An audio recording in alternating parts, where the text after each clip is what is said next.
Hello friends, मैं हूं शाकिब। आप देख रहे हैं मेरा YouTube channel Shakib tech. IP camera installation series का ये हमारा 5वां वीडियो है। जब आप आईपी कैमरे का इंस्टॉलेशन करते हैं उसके बाद आपको कैमरा या फिर एनवीआर को कॉन्फ़िगर करने के लिए एक टूल की ज़रूरत पड़ती है, जिस टूल के हेल्प से आप कैमरे को या फिर एनवीआर को कॉन्फ़िगर करते हैं। आज के इस वीडियो में हम उसी टूल के बारे में जानेंगे कि अलग अलग कैमरे के ब्रांड के अंदर कौन सी टूल की इस्तेमाल होती है। आज का वीडियो बहुत इंपॉर्टेंट होने वाला है, सो वीडियो को लास्ट तक जरूर देखिएगा ताकि आपको भी सारे टूल्स की जानकारी मिल सके। वीडियो शुरू करने से पहले एक रिक्वेस्ट है कि अगर अभी तक आपने मेरे चैनल को सब्सक्राइब नहीं किया है तो प्लीज़ हमारे चैनल को सब्सक्राइब कीजिए ताकि आपको इस तरह की और भी टेक्निकल वीडियो मिलती रहे। तो चलिए वीडियो को शुरू करते हैं। सबसे पहले जानते हैं कि अगर आप हिकविजन ब्रांड का कैमरा इंस्टॉल करते हैं, आपके पास अगर हिकविजन ब्रांड का एनवीआर है तो उसके लिए आपके पास जो टूल्स की ज़रूरत पड़ती है उस टूल्स का नाम है SADP टूल। आपके पास SADP टूल का होना ज़रूरी है, तभी आप इंस्टॉलेशन के बाद आप अपने हिकविजन के आईपी कैमरे को या फिर एनवीआर को कॉन्फ़िगर कर पाएंगे। तो चलिए हम SADP टूल को ओपन करते हैं। देखिए, जब आप SADP टूल को ओपन करेंगे तो कुछ इस तरह का इंटरफेस आपको देखने के लिए मिलेगा और आपके नेटवर्क में जितने भी हिकविजन के डिवाइस कनेक्ट रहेंगे वो सारे डिवाइस यहाँ पर आपको लिस्ट वाइज यहाँ पर शो हो जाएंगे। यहाँ पर उसकी IP शो हो जाएगी और यहाँ पर उनके सॉफ्टवेयर वर्जन शो हो जाएंगे। यहाँ पर सारी इन्फॉर्मेशन, उनकी पोर्ट वगैरह सारी चीज़ आपको यहाँ पर मिल जाएगी। एंड उसके बाद 1 बाय 1 जाके आप यहाँ से सारे कैमरे को या फिर अगर आपके पास एनवीआर है उन सारे डिवाइस को आप यहाँ से जाके कॉन्फ़िगर कर पाएंगे। साथ ही साथ इस सॉफ्टवेयर के हेल्प से अगर आप अपने एनवीआर का या फिर कैमरे का पासवर्ड भूल चुके हैं तो उसको भी आप यहाँ से अनबाइंड कर पाएंगे। तो ये सारे बेनिफिट्स हैं। अगर आप हिकविजन CCTV कैमरा का इंस्टॉलेशन करते हैं तो आपके कंप्यूटर के अंदर SADP टूल का होना ज़रूरी है, क्योंकि कुछ भी आपको ज़रूरत पड़ती है। अगर आप अपने कैमरे का पासवर्ड आप अपने कैमरे का IP एड्रेस भूल चुके हैं या फिर एनवीआर का IP एड्रेस भूल चुके हैं तो वो सारी चीज़ जब आप अपने एनवीआर को या फिर कंप्यूटर को आप अपने लैपटॉप से कनेक्ट करते हैं और SADP टूल ओपन करते हैं तो वहाँ पे आपके जो एनवीआर की IP एड्रेस है या फिर कैमरे की IP एड्रेस है वो आपको यहाँ से पता चल जाती है। तो ये सारे बेनिफिट्स हैं इस SADP टूल के। चलिए जानते हैं अगले। अगर आप CP+ ब्रांड का अगर आप कैमरा इंस्टॉल करते हैं तो उसके अंदर जो टूल्स का इस्तेमाल होता है जिसका नाम है IP फाइंडर टूल। तो आपके पास आपके कंप्यूटर के अंदर IP फाइंडर टूल का होना ज़रूरी है। तो आप अपने CP+ के IP कैमरे CP+ के जो कैमरे होते हैं या फिर उसके एनवीआर होते हैं या फिर उसके जो DVR होते हैं उसके IP के बारे में पता लगा पाएंगे और फिर उसका आप कॉन्फ़िगरेशन कर पाएंगे। तो चलिए हम IP फाइंडर टूल को ओपन करते हैं। जब आप IP फाइंडर टूल को ओपन करेंगे तो कुछ इस तरह का इंटरफेस आपको देखने के लिए मिलेगा, जहाँ पे देखिए वहाँ पे मॉडिफाई इस IP फाइंडर टूल के हेल्प से आप IP अपने डिवाइस की IP को मॉडिफाई कर सकते हैं, उसका कॉन्फ़िगरेशन करते हैं, सिस्टम की सेटिंग कर सकते हैं, यहाँ से अपग्रेड कर सकते हैं, ये सारी चीज़ इन्फॉर्मेशन। जब आप अपने लैपटॉप को एनवीआर के साथ कनेक्ट करेंगे या फिर कैमरे के साथ कनेक्ट करेंगे या फिर उस नेटवर्क के अंदर कनेक्ट करेंगे तो उस नेटवर्क में जितने भी आपको CP+ के डिवाइस रहेंगे, आइदर एनवीआर, DVR या फिर कैमरा, वो सारी IP यहाँ पर आपको आ जाएगी। ये देखिए यहाँ पर जितने टोटल डिवाइस हैं वो टोटल डिवाइस की काउंट भी यहाँ पर आपको शो हो जाएगी। एक्चुअली यहाँ पर अभी एक भी कैमरे कनेक्ट नहीं है तो इसके लिए सॉरी फॉर दैट, मैं आपको वो चीज़ नहीं दिखा पाऊंगा। किसी अगले वीडियो के अंदर मैं स्पेशली कैमरे को कनेक्ट करके वो सारी चीज़ मैं आपको कैसे कॉन्फ़िगर करते हैं, कैसे IP को चेंज करते हैं, वो सारी चीज़ हम आपको 1 बाय 1 बताएंगे। यहाँ पे देखिए एक रिफ्रेश बटन दिया हुआ है, यहाँ से आप रिफ्रेश कर सकते हैं। जब आप फर्स्ट टाइम IP कैमरे को कनेक्ट करते हैं या फिर एनवीआर या फिर DVR को कनेक्ट करते हैं तो यहाँ से आप अपने डिवाइस को इनिशियलाइज भी कर सकते हैं। देखिए इसके अंदर आपको क्या क्या चीज़ और देखने के लिए मिल जाएगा। आप जो भी डिवाइस कनेक्ट किए हैं उसका आपको यहाँ पर मॉडल नंबर देखने के लिए मिल जाएगा, उसकी आपको IP एड्रेस यहाँ से देखने के लिए मिल जाएगी, आपको MAC एड्रेस के बारे में यहाँ से पता लगा सकते हैं। एंड देन उसके बाद आप यहाँ से जो डिवाइस आपका कनेक्ट है उसका वर्जन क्या है वो वर्जन के बारे में भी आप यहाँ से पता लगा सकते हैं।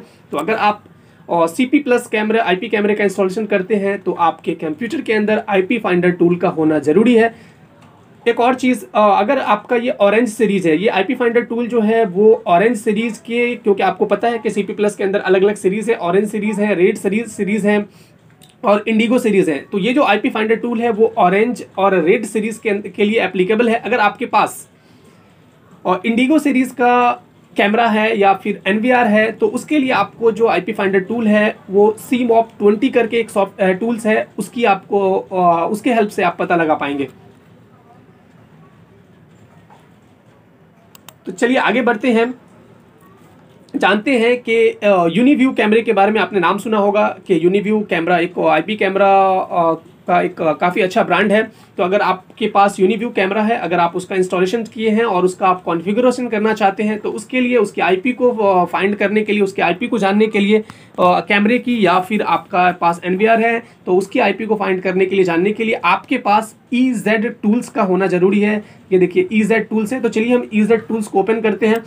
जब आप EZ टूल्स को ओपन करेंगे तो कुछ इस तरह का इंटरफेस आपको देखने के लिए मिल जाएगा। यहाँ पर भी आपके नेटवर्क के अंदर जितने भी डिवाइस कनेक्ट रहेंगे, एनवीआर हो या फिर कैमरे हो, सारे यहाँ पर लिस्ट 1 बाय 1 आ जाएंगे। उस डिवाइस की आपको यहाँ पर आईपी यहाँ से आप फाइंड आउट कर सकते हैं, डिवाइस का नेम, मॉडल नंबर, उसका वर्जन क्या है एंड उसका मैक एड्रेस क्या है, और उसको यहाँ से आप कॉन्फ़िगर भी कर पाते हैं।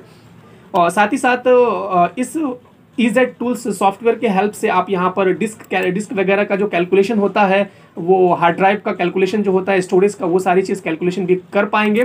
तो अगले वीडियो में हम आपको बताएंगे कि डिस्क वगैरह का, हार्ड ड्राइव वगैरह का कैसे कैलकुलेशन करते हैं। वो एक अलग से एक वीडियो बनाएंगे जिसके अंदर हम लोग स्टोरेज की बात करेंगे कि हम स्टोरेज का कैलकुलेशन कैसे करते हैं, कौन सा कैमरा कितना स्टोरेज लेता है, वो सारी चीज़ के बारे में हम बात करेंगे। तो अगर आपके पास यूनिव्यू का सेटअप है, आप यूनिव्यू का सेटअप करने के लिए जाते हैं तो आपके पास EZ टूल्स का होना ज़रूरी है आपके लैपटॉप के अंदर। तो आप बहुत ही आसानी के साथ EZ टूल्स के जो डिवाइस हैं, आईपी कैमरे या फिर एनवीआर का आप कॉन्फ़िगरेशन बहुत ही आसानी से कर पाएंगे।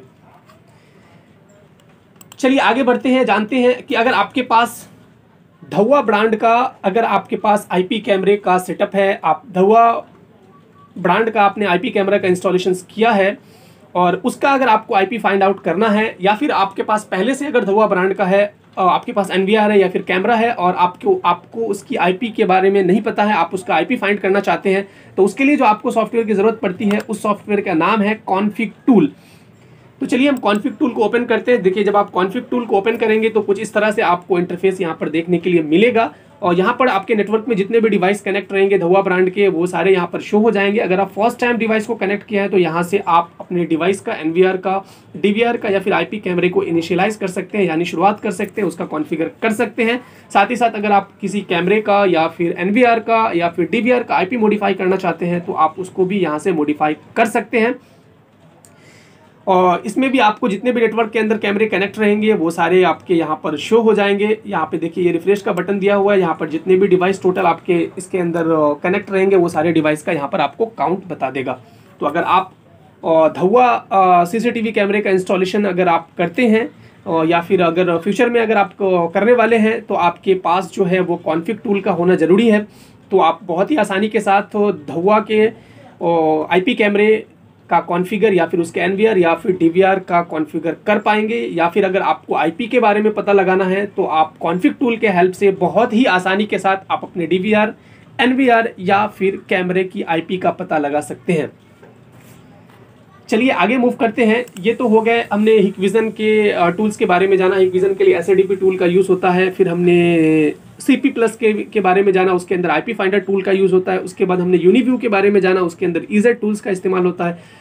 अगर आपके पास धुआ का है तो उसके लिए कॉन्फिग टूल का इस्तेमाल होता है। उसके अलावा सपोज दैट आपके कंप्यूटर के अंदर, आपके लैपटॉप के अंदर ये सारे सॉफ्टवेयर नहीं है, और अगर तो उसके लिए एक जो स्टैंडर्ड है, एक आता है टूल्स है जिसका नाम है एडवांस्ड IP स्कैनर। तो अगर आपके पास एडवांस्ड IP स्कैनर भी है तो इसके अंदर आप किसी भी ब्रांड के कैमरे की आईपी का पता लगा सकते हैं। अभी जो हमने ऊपर बताया तो SADP टूल के अंदर सिर्फ आपको हिकविज़न के डिवाइस की आईपी के बारे में बताएगा, उसके डिवाइस की इन्फॉर्मेशन के बारे में बताएगा। वैसे ही आईपी फाइंडर के अंदर आपको सिर्फ CP+ के जितने डिवाइस है उसकी जो आईपी है उसके बारे में बताएगा। EZ टूल्स के अंदर आपको यूनिव्यू के डिवाइस के बारे में बताएगा, और वैसे ही कॉन्फिग टूल के अंदर आपको सिर्फ धुआ के डिवाइस के बारे में पता लगाएगा।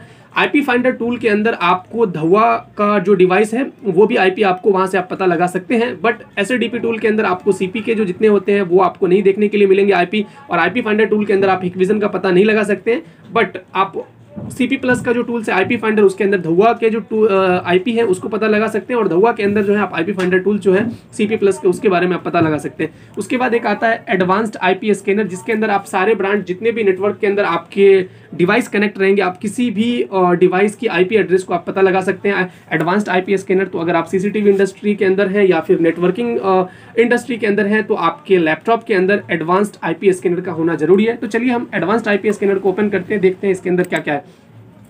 जब आप एडवांस्ड IP स्कैनर को ओपन करेंगे, सॉफ्टवेयर को, टूल्स को जब आप ओपन करेंगे तो आपको कुछ इस तरह से इंटरफेस देखने के लिए मिलेगा। उसके बाद देखिए यहाँ पर एक ऑप्शन दिया हुआ है, यहाँ पर आपको IP पुटअप करना होता है। वो सारे जितने भी टूल्स हमने बताए, इधर ये हिकविजन का टूल्स हमने बताया, SADP टूल, तो जब इसमें आपके डिवाइस जैसे ही कनेक्ट करेंगे तो वो आपको ऑटोमेटिक जो है IP यहाँ पर आपको शो हो जाएगा। वैसे ही IP फाइंडर टूल के अंदर में जितने भी डिवाइस आपके नेटवर्क के अंदर कनेक्ट रहेंगे वो ऑटोमेटिक यहाँ पे शो हो जाएगा, वैसे ही आपके EZ टूल्स के अंदर, वैसे ही आपके कॉन्फिग टूल के अंदर। बट जब आप एडवांस्ड IP स्कैनर के अंदर जाते हैं तो आपको IP पता लगाने के लिए यहाँ पर IP की रेंज डालनी पड़ती है कि आपका जो IP है वो किस रेंज के अंदर में है, 0 के सीरीज में है या फिर 1 के सीरीज में है। तो अगर सपोज दैट यहाँ पर आपका IP 1 के सीरीज में है तो आप यहाँ पर डालेंगे IP एड्रेस 192.168.1.1 से लेकर 254 तक का IP का रेंज डालेंगे। उसके बाद यहाँ पर आप स्कैन का एक बटन दिया हुआ है, जैसे ही आप स्कैन के बटन के ऊपर क्लिक करेंगे तो उस नेटवर्क के अंदर जितने भी 1.1 से लेकर 254 तक के 1 के सीरीज का जितना भी IP होगा वो सारे IP आपको यहाँ पर आपको देखने के लिए मिल जाएंगे। तो चलिए हम इसको स्कैन करते हैं और देखते हैं।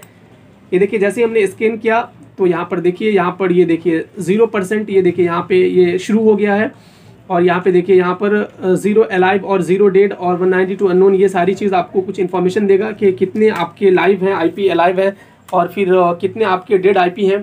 तो ये देखिए क्योंकि अभी हमारा जो लैपटॉप है वो किसी भी नेटवर्क के साथ कनेक्ट नहीं है तो यहाँ पर 0 अलाइव और 0 डेड एक भी IP यहाँ पर शो नहीं किया। वैसे ही अगर आपको 0 के सीरीज़ का चेक करना है, अगर आपका जो नेटवर्क है वो 0 के सीरीज़ का है तो यहाँ पर आप 0.1 से लेकर 254 तक का आप यहाँ पर आपको IP डाल देंगे, या फिर कोई भी सीरीज़ का, अगर आपके पास 29 का सीरीज़ है या फिर कोई भी सीरीज़ है तो आप सिंपली वहाँ पर उस जो भी नेटवर्क का आपका रेंज है वो रेंज डालेंगे। उसके बाद फिर सिंपली आप स्कैन के ऊपर क्लिक करेंगे, जैसे ही स्कैन के ऊपर क्लिक करेंगे तो उस रेंज की जितनी भी IP रहेगी वो आपके स्क्रीन के ऊपर शो हो जाएगी, और उससे आप पता लगा पाएंगे कि आपका जो भी NVR है या फिर जो भी DVR है या जो भी कैमरा है या फिर जो भी डिवाइस आपके कनेक्ट है उसकी IP क्या है। एंड देन आप जब आपको IP पता लग जाता है देन उसके बाद आप उस डिवाइस को जाकर वहाँ से कॉन्फ़िगर कर सकते हैं। आप इंटरनेट एक्सप्लोरर या फिर गूगल क्रोम के ऊपर बहुत ही आसानी से जाके आप पता लगा सकते हैं। बट बहुत सारे केस में ऐसा होता है कि जब आपको IP पता नहीं होती है, आपने किसी साइट का मेंटेनेंस आपको मिला है या फिर आप किसी साइट के ऊपर बहुत दिनों के बाद आपने इंस्टॉल किया है और उस साइट के ऊपर बहुत दिनों के बाद जा रहे हैं तो उसकी आप IP भूल चुके हैं। क्योंकि जब तक आपको IP, जब भी किसी भी डिवाइस को आप लॉगिन करते हैं कंप्यूटर के ऊपर तो आपको IP की ज़रूरत पड़ती है। आप IP के हेल्प से ही आप किसी भी डिवाइस को लॉगिन करते हैं, तो आपको IP का जानना बहुत ही ज़रूरी होता है। उस केस में ये जो आपका एडवांस्ड IP स्कैनर जो सॉफ्टवेयर है ये बहुत ही हेल्पफुल सॉफ्टवेयर है। बहुत सारी जगहों पे ये जो IP finder advanced IP scanner है इसने मेरा बहुत ही हेल्प किया है। तो आज ही आप अपने, अगर आपके पास नहीं है ये एडवांस्ड IP स्कैनर तो अपने लैपटॉप में आज ही इस सॉफ्टवेयर को डाउनलोड कर लीजिए। सॉफ्टवेयर को डाउनलोड करने के लिए सिंपली आपको गूगल के अंदर जाना है और वहाँ पे सर्च करना है एडवांस्ड IP स्कैनर, तो आपको ये सॉफ्टवेयर वहाँ पर आपको बहुत ही आसानी से मिल जाएगा। तो आई होप ये वीडियो जो आपको समझ में आया होगा, आपके लिए बहुत ही यूज़फुल का वीडियो रहा होगा। आई होप ये वीडियो आपको अच्छी लगी होगी। अगर ये वीडियो अच्छी लगी तो वीडियो को लाइक कीजिए, चैनल पर नए हैं तो चैनल को सब्सक्राइब कीजिए, और इस वीडियो से रिलेटेड अगर आपका कुछ क्वेश्चंस हैं या फिर कुछ सजेशंस हैं तो आप हमें कमेंट कर सकते हैं। मिलते हैं एक नई वीडियो के साथ, तब तक के लिए गुड बाय।